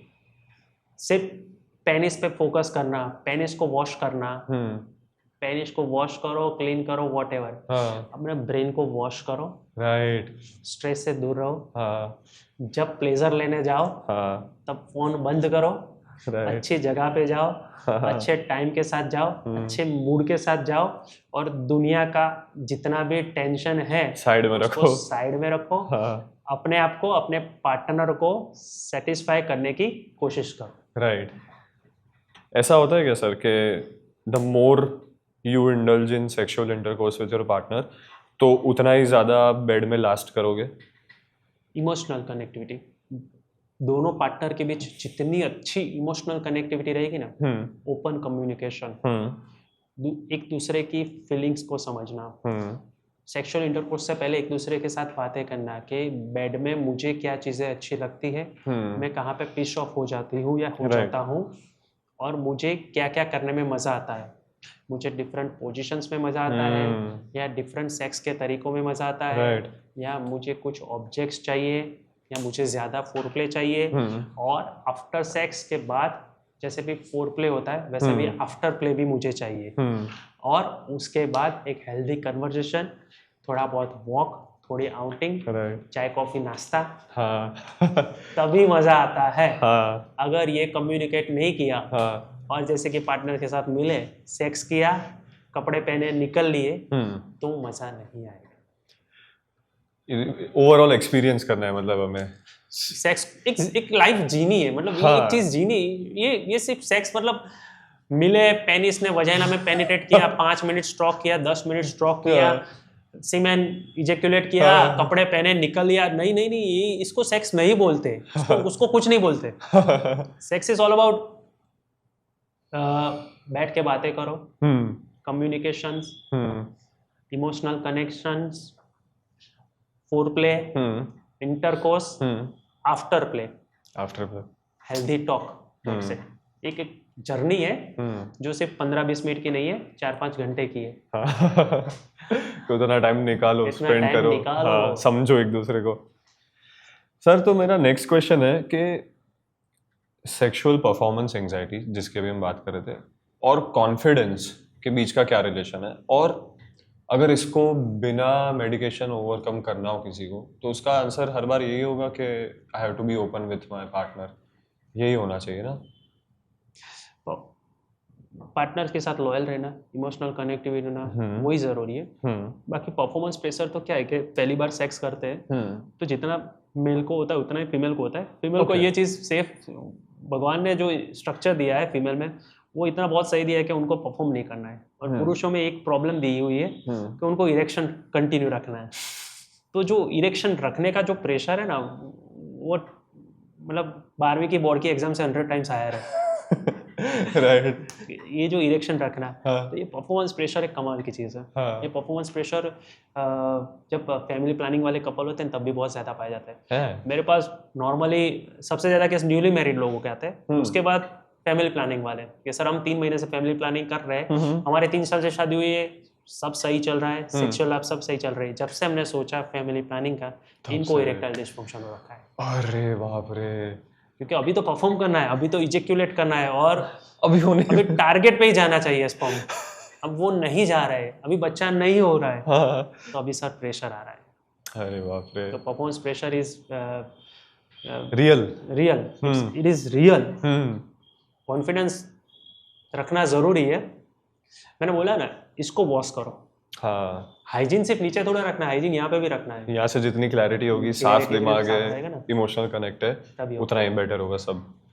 तो क्या साइज, ड्यूरेशन, फ्रीक्वेंसी, ये सारी चीजें मैटर तो नहीं करती ना? मतलब ऐसा ही समझ रहा हूँ मैं अब तो। अगर इस पे भी 2 पॉइंट ऑफ व्यू है। हाँ प्लीज। एक तो फ्रीक्वेंसी और ड्यूरेशन तो मैटर करती है। ओके। ऐसा नहीं है कि 2 सेकंड 3 सेकंड तो पॉइंटलेस, सेंसलेस है। तो ड्यूरेशन और फ्रीक्वेंसी तो मैटर करती है। ओके। साइज, किसी का पेनिस 3 इंच का है और किसी का पेनिस 6 इंच का है, लेकिन अगर 3 इंच वाला पेनिस 10 मिनट सेक्स कर पा रहा है और 6 इंच वाला पेनिस 1 मिनट सेक्स कर पा रहा है, तो उस चीज में साइज मैटर नहीं करेगी। ट्रू। ठीक है, ट्रू। बट साइज एक पर्सनालिटी की बात है। जब रियल लाइफ सेक्स एक्सपीरियंस करने जाते हो, अपना पार्टनर सामने बैठा हुआ है, वो अपने आप को न्यूड देखने वाला है, अगर साइज कम रही, पेनिस छोटा रहा, तो उसके दिमाग में पहले थोड़ी नेगेटिविटी तो आएगी कि क्या ये मुझे रियली सेटिस्फाई कर पाएगा या नहीं। Correct. लेकिन जब आप परफॉर्म करने जाते हो, आप अच्छा परफॉर्म कर पाते हो, अच्छा four play, intercourse, after play, long sex, ये सब दे पाते हो, तब उनका ये डाउट क्लियर हो जाता है। बट पहली इमेज राइट ये गलत ही होती है कि इनका साइज छोटा है। हाँ, तो ये तो मिसकंसेप्शन ही है ना। मिसकंसेप्शन ही है। ये थोड़े टाइम तक डाउट है कि मतलब अच्छी सेक्स लाइफ अगर चल रही है, टाइम ड्यूरेशन ये सब चल रहा है, तो साइज डजंट मैटर। बट अगर वो भी नहीं चल रही तो साइज मैटर्स। तो लड़कों पे ऐसे, जैसे आपने ये बोला, इससे मेरे दिमाग में एक क्वेश्चन आया कि वो नेगेटिविटी आती है उनके पार्टनर के दिमाग में कि अरे साइज है नहीं है क्या है, तो ऐसे प्रेशर होता है क्या अपनी खुद की आइडेंटिटी पे कि मेरा वर्थ है या नहीं है, ये क्या होता है? ये ऑलमोस्ट मेरे पास जितने भी सेक्सुअल डिसऑर्डर के पेशेंट आ रहे हैं ना, इरेक्टाइल डिस्फंक्शन, प्रीमेच्योर या एनी सेक्सुअल प्रॉब्लम, मतलब खुद सेल्फ डाउट तो हो ही जाता होगा उनको। मतलब मैं तो बोलूंगा 99 नहीं 100% सबको है। सबको ऐसा लग रहा है कि मेरा पेनिस छोटा है।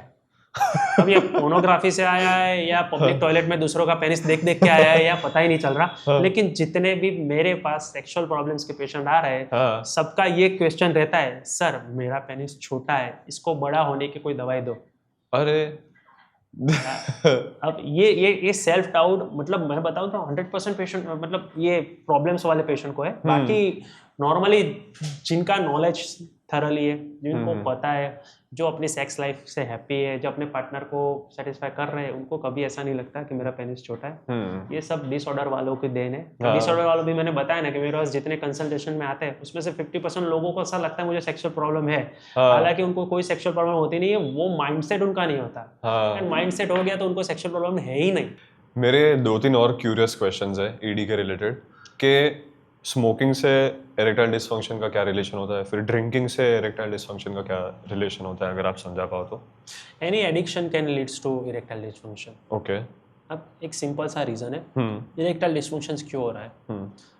पेनिस है, वो बिना हड्डी की चीज़ है, उसमें टाइटनेस क्यों आती है कि जब भी हम sexual real life sex experience करने जाते हैं, सेक्स परफॉर्म करने जाते हैं, तो एक्साइटमेंट आता है, बॉडी में एक्साइटमेंट आता है और ब्लड फ्लो पेनिस में पहुंचता है और पेनिस इरेक्ट हो जाता है। राइट।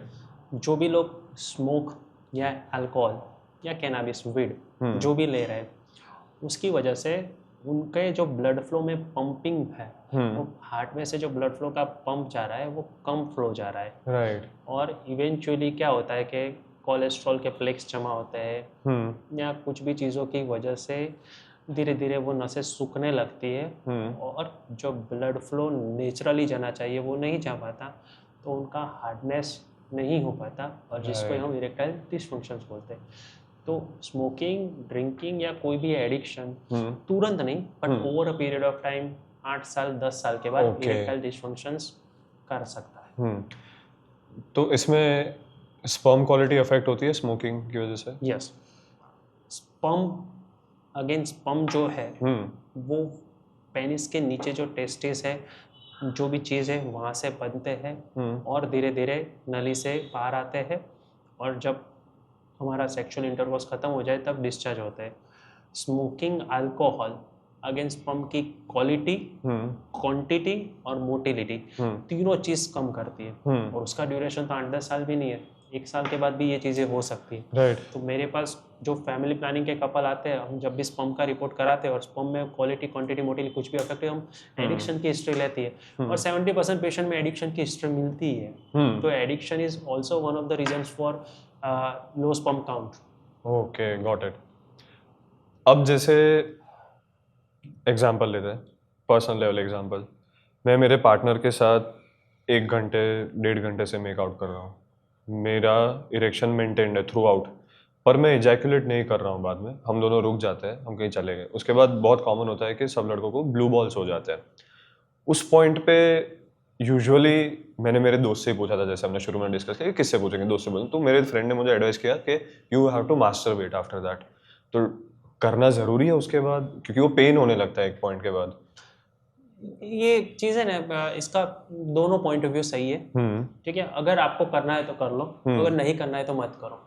लेकिन करने से एक मजा आएगा कि आप एंड स्टेज तक पहुंच जाओगे। राइट। एंड स्टेज होता है इजैक्यूलेशन। जैसे इजैक्यूलेशन हुआ तो आपने जो इंटरकोर्स के दौरान जो प्लेजर लिया वो प्लेजर 2 गुना हो जाएगा। राइट। अगर आपने इजेक्यूलेट नहीं किया तो आपने सिर्फ इंटरकोर्स का ही प्लेजर लिया है, ठीक है, तो उसमें वो कोई हार्मफुल नहीं है, ठीक है, ओके, तो कोई बात नहीं। अगर आपको इजेक्यूलेट करना है तो कर लो मास्टरबेट करके, अगर नहीं करना है तो मत करो। Got it. करोगे तो जो प्लेजर है वो आपको अच्छा मिलेगा, करोगे तो सही है। Got it. कोई एकदम, अभी हमने बीच में ब्रेक लिया था तो आपने एक दो केसेस बताए, तो आप ऐसे एक्सपीरियंसेस शेयर कर पाओ तो एकदम अजीबोगरीब वियर्ड कोई केस आया हो आपके पास? किसी का नाम नहीं लेना, मैं कुछ नहीं करना, कुछ डिस्क्लोज नहीं करना है। हाँ, वो तो हम कॉन्फिडेंशियलिटी रखते ही है।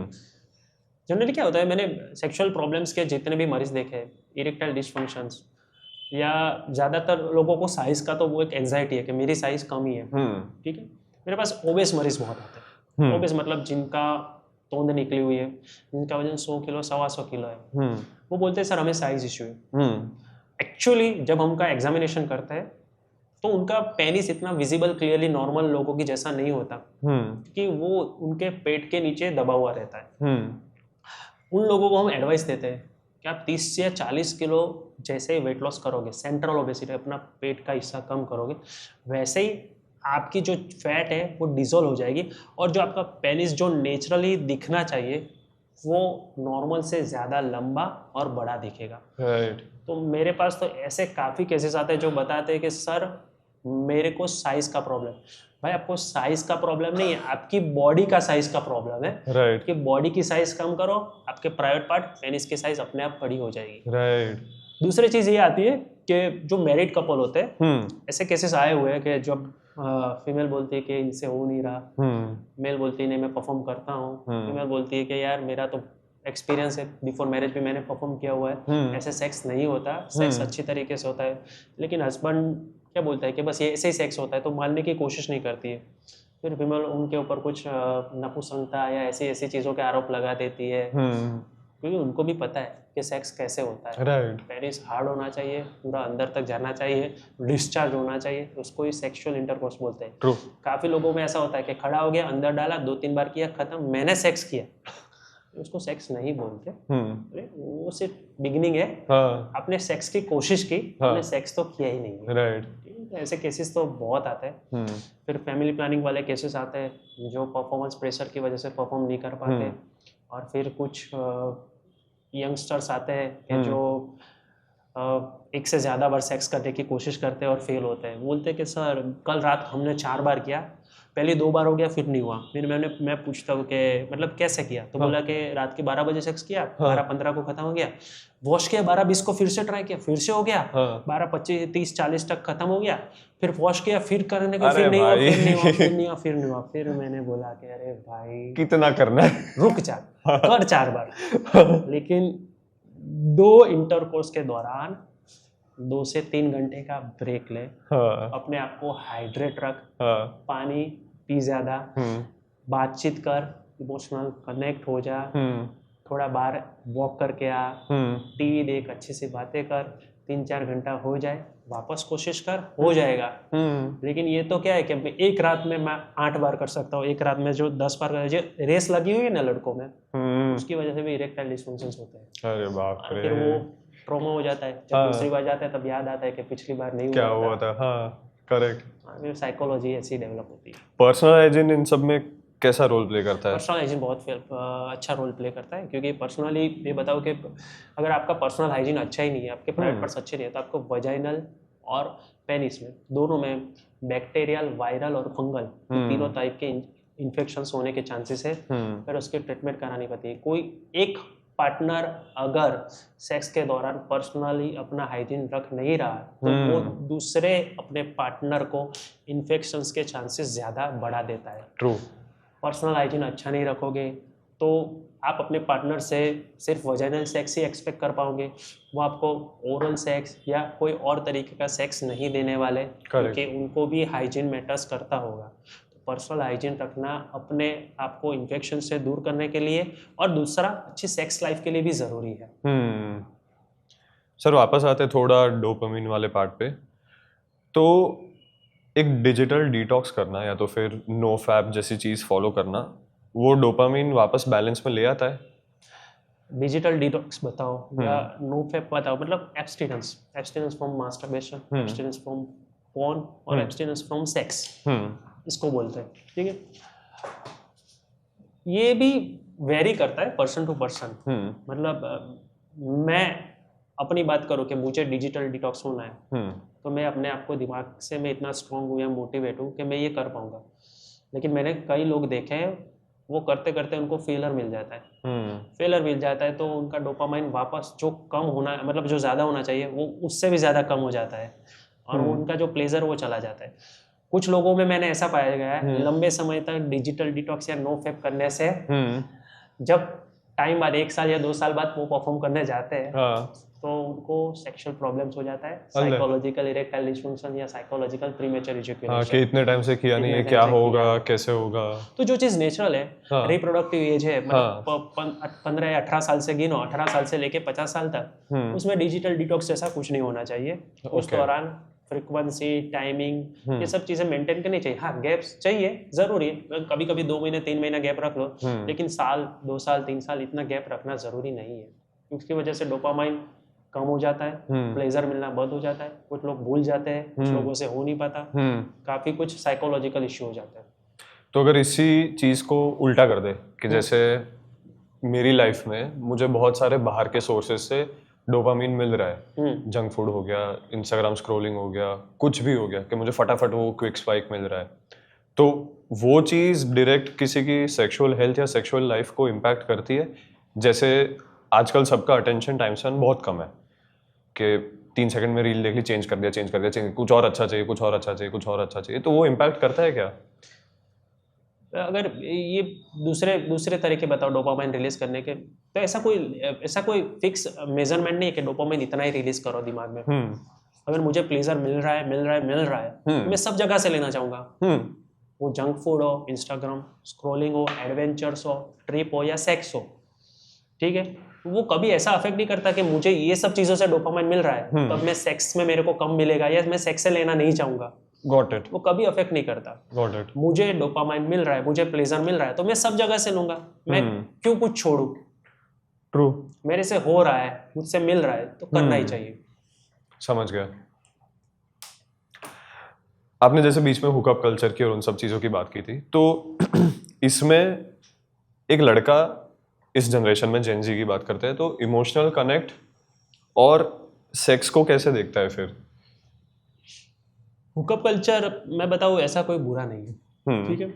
पहले ऐसा हुआ करता था कि सेक्स की बात करना बहुत स्टिग्मा था, ओपनली डिस्कशन नहीं कर पाते थे, कोई लड़का गर्लफ्रेंड नहीं रख पाता था, कोई लड़की बॉयफ्रेंड नहीं रख पाती थी, और single partner normal sex life, यही रूल्स था। जब से थोड़ा बहुत वेस्टर्न कल्चर यहाँ पे आया हुआ है, अपनाया हुआ है, लोगों ने वेस्टर्न्स, मतलब अभी तो क्या है, फ्रिक्वेंट लोग ट्रिप करते हैं, दुबई, थाईलैंड, यूएस, सिंगापुर, सब जगह पे जाते हैं, सब लोगों ने सब चीज़ ओपन कल्चर, ओपन चीज़ें देखी हुई है, तो ये स्टिग्मा कम हुआ है, ये टेबू कम हुआ है। उसको भी सेक्स को वो बोलता है it's a normal physical need, उसको फिजिकल नीड की तरीके से देखते हैं, वो हुकअप करते हैं, उनको मज़ा आता है, वो फॉल्टी प्रॉमिस नहीं करते, इमोशनली कनेक्टिविटी होती है, लेकिन सिर्फ सेक्स के दौरान, फिर नहीं होती, और अपने पार्टनर को सेटिस्फाई करने की कोशिश करते हैं, और मल्टीपल जगह से ये सब चीज़ें कर रहे हैं, लेकिन विथ प्रिकॉशंस और विथ सेफ्टी, तो सही है, that is okay, that is acceptable, उसमें कुछ बुरा नहीं है। राइट। तो आई थिंक ये वेस्टर्न कल्चर की वजह से शायद सेक्स एजुकेशन तो शायद उतना मिल नहीं रहा स्कूल्स में, क्योंकि मुझे मेरे टाइम का याद है कुछ भी नहीं था, वो चैप्टर स्किप ही करा दिया था हमको। तो ये तो एक तरीके से अच्छी चीज़ हुई कि जो चीज़ लोग फॉलो कर रहे हैं, कि जो हुकअप कल्चर चल रहा है, सिचुएशनशिप्स हो गया, ये सारी चीज़ें। तो सेक्स को एज अ टैबू अभी भी बहुत लोग देखते हैं इंडिया में। इनफैक्ट फैमिलीज में भी ये चीज़ आप नोटिस करते हो कि ये कॉमन है इतना कि नहीं है? कॉमन है। क्यों पता है, अभी भी जो जनरेशन गैप है तो वो तो है ना, अभी भी जो भी बताओ कि जो पेरेंट्स हैं, हाँ, मैं मेरे पेरेंट्स को एक्सप्लेन करने जाऊंगा कि हुकअप करना है, ये करना है, वो करना है, तो पेरेंट्स 80-90s बॉर्न वाले हैं, 80s वाले हैं या 70s वाले हैं, 60-70-80s वाले हैं, और जो बच्चे हैं वो 2000 के बाद वाले हैं, जेनजी है। अब जो कल्चर चेंज हुआ है, कल्चर बहुत फास्ट चेंज हुआ है, बहुत फास्ट शिफ्ट हुआ है, वो gradually over period of time नहीं हुआ। जो सेक्स एजुकेशन बच्चों को नहीं दिया स्कूलों में, उनको नहीं मिला, तो वो कैसे एक्सेप्ट कर पाएंगे? और अभी जो इंस्टाग्राम रील्स या व्हाट्सअप या जो इंटरनेट वाली लाइफ हुई है वो इन बच्चों की हुई है, उनके पेरेंट्स की नहीं हुई अभी। राइट, करेक्ट पेरेंट्स करेक्ट, की हुई ही नहीं है तो उनको पता ही नहीं है कि हाँ, हुकअप्स होता है। हाँ, जैसे कि एक एप्लीकेशन यूज करते हैं लोगों, टिंडर या ये वो, और पेरेंट्स को पता ही नहीं ऐसा टिंडर फिंडर कुछ होता है। राइट, बच्चे उस एप्लीकेशन से पार्टनर्स चूज करते हैं, हुकअप्स करते हैं, ये करते हैं तो वो करते हैं, तो वो जनरेशन गैप और एज गैप की वजह से ये लोग गलत मानते हैं, बुरा मानते हैं, टेबू मानते हैं। बच्चे भी छुपाते हैं, बच्चे भी बातें नहीं करते। लेकिन जिस फैमिली में ये ओपनली डिस्कशन होता है वहाँ पे रिलेशंस काफी हेल्दी रहते हैं। राइट, इसका ओपन डिस्कशन होना बहुत जरूरी है। मैं एक टॉपिक थोड़ा वापस पीछे जाना चाहूँगा हाइजीन पे, कि हाइजीन की बात की कि वो बहुत ज़्यादा इंपॉर्टेंट है, उससे बैक्टीरियल फंगल इन्फेक्शंस कुछ भी हो सकता है। तो कुछ 4-5 स्टेप आप बता पाओ कि बेसिक स्टेप्स क्या होने चाहिए हाइजीन मेंटेन करने के लिए। लेकिन हाइजीन क्यों मेंटेन करना है? हाइजीन हमें अपने आप को हेल्दी रखने के लिए मेंटेन करना है। सिर्फ हेल्दी सेक्स लाइफ के नहीं, अपने आप को बॉडी में कोई भी बैक्टीरियल, वायरल या फंगल इन्फेक्शन ना हो इसलिए मेंटेन रखना है। हम अगर सेक्सुअल प्रॉब्लम्स की बात करें, सेक्सुअल डिसऑर्डर्स की बात करें, तो हम अपने आप को प्राइवेट पार्ट, जो भी सेकेंडरी सेक्सुअल ऑर्गन्स है, जैसे कि फीमेल में ब्रेस्ट हो गए, वजाइना हो गई, एनल हो गया, मेल में पेनिस हो गया, टेस्टिस हो गया, एनस हो गया, ये सब चीज़ों में हाइजीन मेंटेन करना बहुत ज़रूरी है। डेली 2 टाइम बात लेना ज़रूरी है अगर पॉसिबल हो तो। एक टाइम रूटीनली जो मॉर्निंग बात है वो ज़रूरी। दूसरा बात, आफ्टर सेक्सुअल इंटरकोर्स लेना ज़रूरी है। पुरुषों में, मेल में रोज सुबह जब पेनिस की स्किन अगर हम नीचे कर रहे हैं तो वहाँ पे जो वाइटिस पैचेस जैसा कुछ दिखता है या कुछ भी दिखते हैं उसको स्मैग्मा बोलते हैं। उसको क्लियर टैप वाटर से वॉश करना चाहिए, हल्का सा साबुन लगाना चाहिए। साबुन एक ही तरीके का लगाना चाहिए, रोज अलग अलग तरीके के साबुन, बॉडी वॉश नहीं ट्राई करना चाहिए, वरना इचिंग हो गई, रेडनेस हो गई और कुछ प्रॉब्लम्स हो जाएंगे। ठीक है। बिफोर इंटरकोर्स हाइड्रेटेड रहना चाहिए, प्रॉपरली वॉशरूम जाके आना चाहिए, वाटर से, टैप वाटर से पेनिस प्राइवेट पार्ट को क्लीन होना चाहिए, टॉवेल से पोंछना चाहिए और फिर सेक्सुअल इंटरकोर्स करना चाहिए। इंटरकोर्स के बाद भी अपने आप को प्राइवेट कोर्स पार्ट को वॉश करना चाहिए या बाथ लेना ज़रूरी है। फीमेल में बात करूँ तो फीमेल में भी अपने बॉडी के हाइजीन को रखना चाहिए। अपने जो ब्रेस्ट है, कुछ फीमेल में ज़्यादा बड़े ब्रेस्ट होते हैं तो वो नीचे लटकते हुए होते हैं, तो उसके नीचे की जो स्किन होती है वहाँ पे पर्सपायरेशन होता है। पर्सपायरेशन की वजह से उनको भी इन्फेक्शन के चांसेस रहते हैं। उनके वजाइना होते हैं, वजाइनल पे हेयर होते हैं, अगर वो हेयर को प्रॉपर टाइम से कट नहीं किया गया, अगर उसको बढ़ाया गया तो उसमें भी काफ़ी कुछ दिन भर की मिट्टी धूल कुछ भी चिपकती रहती है। इंटरकोर्स के बाद अगर वॉश नहीं किया तो वो एरिया में भी जो मेल का पेनिट्रेशन हुआ था या लिक्विड जो भी सीमेन या कोई भी इजेक्यूलेशन हुआ था या लुब्रिकेशन के यूज़ किया तो कॉन्डम का लुब्रिकेशन या कुछ भी रहा, तो उनको भी इचिंग होगी, रेडनेस होगी, स्वेलिंग होगी और इन्फेक्शन के चांसेस होंगे।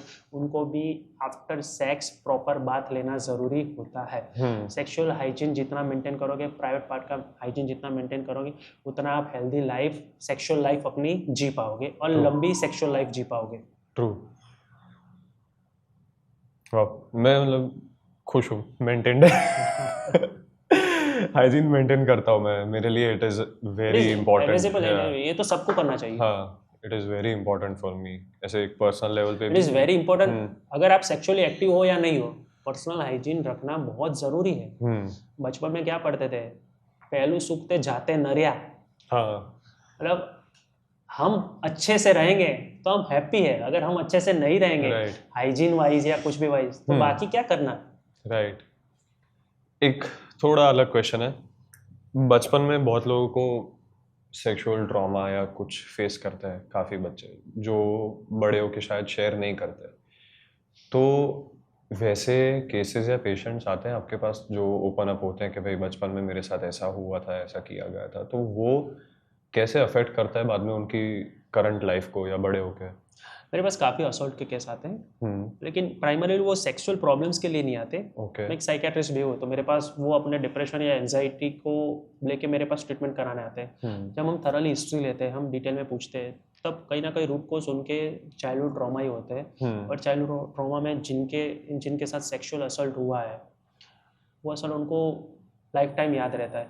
कि वो जब ट्रॉमा हुआ था तब 10 साल, 8 साल, 12 साल, 15 साल के होते हैं, जब उनको सेक्स के बारे में कुछ पता ही नहीं था। और वो असॉल्ट किसी करीबी ने किया हुआ है, किसी नेबर ने किया है, किसी दोस्त ने किया हुआ होता है, तो एक तो बैड मेमोरीज क्रिएट हो जाती है, वो परमानेंट उसके ब्रेन में छप जाती है। उसकी वजह से सेक्स को हम हमेशा प्लेजर की तरह देखते हैं, लेकिन इन लोगों का नज़रिया ये होता है ये गंदी चीज़ है, राइट, इससे हमेशा पेन होता है, इससे हमेशा ट्रॉमा होता है, इससे हमेशा ब्लीडिंग होती है, इसमें कुछ मज़ा नहीं आता, इसमें हमेशा चीज़ें निकलती हैं और कोई मारता है इस दौरान, तो वो सेक्स को कभी एंजॉय करने की कोशिश ही नहीं कर पाता, मतलब शादी से अवॉइड करता है। अगर शादी भी हो जाती है तो इनिशियल फेज में अपने पार्टनर्स के साथ सेक्सुअल रिलेशनशिप बनाने में अवॉइडेंस करता है। अवॉइड करने के बाद वो बताता है, अगर वो पार्टनर से कम्युनिकेट कर पाए तो ये सब हुआ था उसकी वजह से।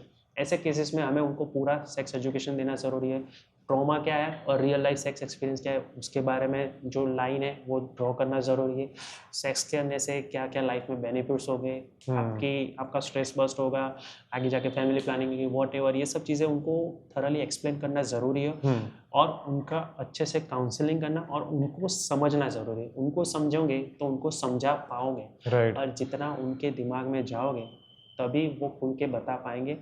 अगर उनको सही लगा तो उनकी रियल लाइफ सेक्स अच्छी रही, अगर वो फिर भी नहीं समझे तो उनकी पूरी सेक्स लाइफ बिगड़ जाएगी। राइट। सर एक लास्ट क्वेश्चन, उसके बाद हम रैपिड फायर पे जाएंगे। आपके हिसाब से आज की जनरेशन के लड़कों को, लड़कियों को, इनफैक्ट कोई भी टीनेजर से लेके हमारी एज ग्रुप का कोई भी हो गया, उनके लिए एक क्या सेक्सुअल एडवाइस होगी, या तो फिर कोई भी अगर प्रेशर फेस कर रहा है करंटली तो आप उसको क्या कहना चाहोगे? पहले तो सेक्स इज अ बॉडी, ये बॉडी की नीड है, इसको गंदा मत समझो, ठीक है। पहले तो ये जनरेशन के, आगे के जनरेशन के लोग समझो कि आपके मम्मी पापा, आपके पेरेंट्स या कहीं से भी आप दुनिया में आए हो तो दुनिया में आने का एक ही तरीका है, वो है सेक्स। तो ये गंदी चीज़ नहीं है, इसको फिजिकल नीड की जैसे देखो। दूसरी चीज़, अगर आप किसी के साथ सेक्सुअल रिलेशनशिप में जा रहे हो तो वो रिलेशनशिप ओपन होनी चाहिए, कम्युनिकेशन प्रॉपर होना चाहिए, फॉल्टी प्रोमिसेस नहीं होनी चाहिए, इमोशनल कनेक्टिविटी होनी चाहिए। सेक्स करने से पहले आप अपना और उनके हाइजीन का, उनके और अपने दोनों का स्ट्रेस लेवल का, दोनों के मेंटल हेल्थ के बारे में सोचो। सेक्स परफॉर्म हो जाए फिर उनको छोड़ मत दो, उनके साथ इमोशनल कनेक्टिविटी रखो। अगर आप हुकअप्स के लिए भी जा रहे हो तो भी दोस्त बना के रखो, ठीक है। अगर आप मल्टीपल पार्टनर्स रख रहे हो, ठीक है, तो प्रिकॉशन और सेफ्टी का ध्यान रखो। अगर आप सिंगल पार्टनर रख रहे हो तो भी सेफ्टी और प्रिकॉशंस का ध्यान रखो। बिफोर मैरिज सेक्स करना is okay, but with consent, with proper precaution, with proper safety. Right. After marriage तो चलता है, ठीक है। तो आजकल की जो यंग जनरेशन है, सेक्स इज नॉर्मल थिंग, उसके बारे में इतना मत सोचो, इसके बारे में इतना मत घबराओ। ओपन डिस्कशन करो, जहाँ पे भी ग्रुप में, टेबल में, कैफेटेरिया में अपने फ्रेंड्स के साथ बैठे हो, मेल फीमेल, एक दूसरे को कंफर्ट फील कराओ, उस तरीके से बात करो। सेक्स रिलेटेड काफ़ी कुछ गंदी बातें हैं, बैड वर्ड्स है, उसको अवॉइड करो। जो प्रॉपर वर्ड्स है वो टर्मिनोलॉजी यूज़ करो, और उसमें अगर आप अच्छे से ये सब चीज़ों पे कंट्रोल कर पाओगे तो आपकी रियल सेक्स लाइफ काफ़ी अच्छी जाने वाली है और काफ़ी लंबी जाने वाली है। राइट। और अगर आप पेरेंट्स को कुछ एडवाइस करना चाहो तो, जो पेरेंट्स को अगर मैं यही बताऊं, जब मैंने शुरुआत की था, ये जब पॉडकास्ट की हमने बात की तो पहला क्वेश्चन था, तो पेरेंट्स ये करते एक रोमांटिक सीन देख के चैनल चेंज करते। तो पेरेंट्स को तो यही एडवाइस है कि आप अपना नज़रिया बदलो। आप जो जनरेशन में थे तब आप वो जनरेशन में जी रहे थे, अभी की जनरेशन के चाइल्ड है, उनकी मेंटालिटी, उनकी फिजिकल नीड्स, सेक्स एजुकेशंस और ये सब चीज़, हुकअप्स या ये सब चीज़ों को समझो। लोग क्यों करते हैं, कैसे करते हैं, इसके साइकोलॉजिकल इम्पैक्ट क्या होते हैं, अगर वो छुप छुप के करते हैं तो क्या होते हैं, अगर वो आपको बता के करते हैं क्या करते हैं। आप अपने बच्चों को समझो। अगर आपका बच्चा आपको सब सच सही बता रहा है और वो सही रास्ते पे जा रहा है, उसकी सेक्स लाइफ की वजह से किसी को हार्म नहीं हो रहा है और उसको भी हार्म नहीं हो रहा है, तो उसको अपनी ज़िंदगी जीने दो। राइट। वाओ। सर फटाफट रैपिड फायर करते हैं, ट्राई करना कि one word answers, yes no, जो आपको बेस्ट लगे। Done. So first question is, porn harmless entertainment और silent killer? Silent killer. Nice, same. Most overrated sexual myth? Sexual myth most overrated. That size matters. Right.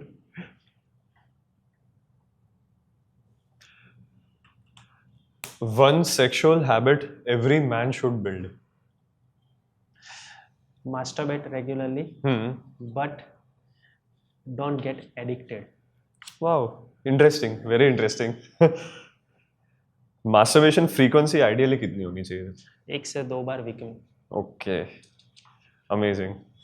That will be it, sir. Wrap. Thank you so much. बहुत ज़्यादा knowledge मिला आज के episode में मुझे. बहुत सारे मेरे भी क्वेश्चंस थे, बहुत सारे डाउट्स थे जो काफ़ी अच्छे से क्लियर हो गए. एंड आई रियली होप कि जो कोई भी एपिसोड देख रहा होगा उसको लाइफ में एक क्लैरिटी मिले, क्योंकि that is I think very very That's our important. motto. Clarity मिले, कि वो क्या भी करना है. ओपन डिस्कस कर पाए, कम्युनिकेट कर पाए, फिर इंस्टाग्राम पे बता पाए, हाँ. ओपन डिस्कशन पर कर पाए, लोगों को एडवाइस दे पाए. सर एक लास्ट क्वेश्चन है, फटाफट पूछ लेता हूँ मैं आपको. बहुत ही रैंडमली पॉप हुआ कि वायग्रा का क्या सीन है इंडिया में?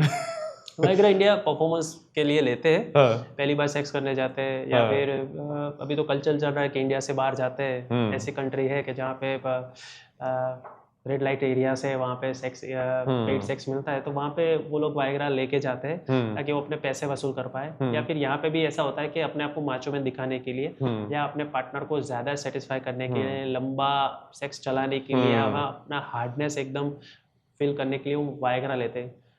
ये आपका क्या टेक है उस पर? लेना चाहिए, नहीं लेना वाइग्रा चाहिए? कभी भी मत लेना चाहिए, कभी नहीं लेना चाहिए, not even a single time. कि अगर एक बार आपने वाइग्रा वाली फीलिंग ली, फिर उसके बाद बॉडी और पेनिस को वाइग्रा की हैबिट हो जाएगी. अगर वाइग्रा नहीं लिया तो आपकी सेक्स लाइफ बिगड़ जाएगी, और वाइग्रा लंबे समय तक लिया तो भी आपकी सेक्स लाइफ बिगड़ जाएगी, और कभी आप नेचुरली सेक्स नहीं कर पाओगे.